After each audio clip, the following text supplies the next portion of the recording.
मध्ये आमोदन ही केमिकलची फॅक्टरी होती हार्डनर बनवणारी। त्याच्यामध्ये आज ब्लास्ट झालेला आहे आणि या ब्लास्टमध्ये आजूबाजूच्या परिसराचं पण खूप मोठ्या प्रमाणामध्ये नुकसान झालेलं आहे।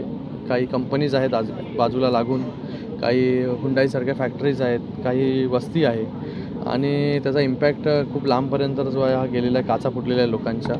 तर याचा आता असेसमेंट वगैरे चालू आहे। अग्निशमन दल जे आहे हे आता घटनास्थळावरती आहे। ॲम्ब्युलन्सेस पोचलेले आहेत। जे जखमी आहेत त्यांना हॉस्पिटलमध्ये ऑलरेडी जे आहे ते ॲडमिट केलेलं आहे। वारंवार असा घटना घडत आहे। आता याच्यावरती जे आहे, जेव्हा आपण लास्ट घटना घडली होती तेव्हा वेगवेगळे प्रिकॉशन्स जे आहेत ते MIDCमध्ये घेण्यात आले।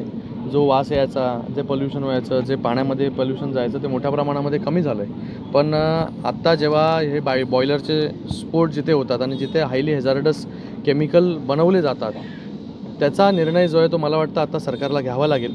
मी माननीय मुख्यमंत्री मोदयांशी बोललो आहे इथे येण्याच्या अगोदर आणि माननीय इंडस्ट्रियल मिनिस्टर उद्योगमंत्री यांच्याशी बोलणं माझं झालेलं आहे। जे हॅझार्डस कंपनीज आहेत त्या हॅझार्डस कंपनीला जे आहे सगळ्यांचीच मागणी आहे, लोकांची मागणी आहे, लोकप्रतिनिधींची मागणी आहे की इथून निवासी विभागामधून जे आहे ते बाहेर A-B-C कॅटेगरी करून जे आहे हे शहराच्या बाहेर जे स्थलांतरित करण्यात यावे।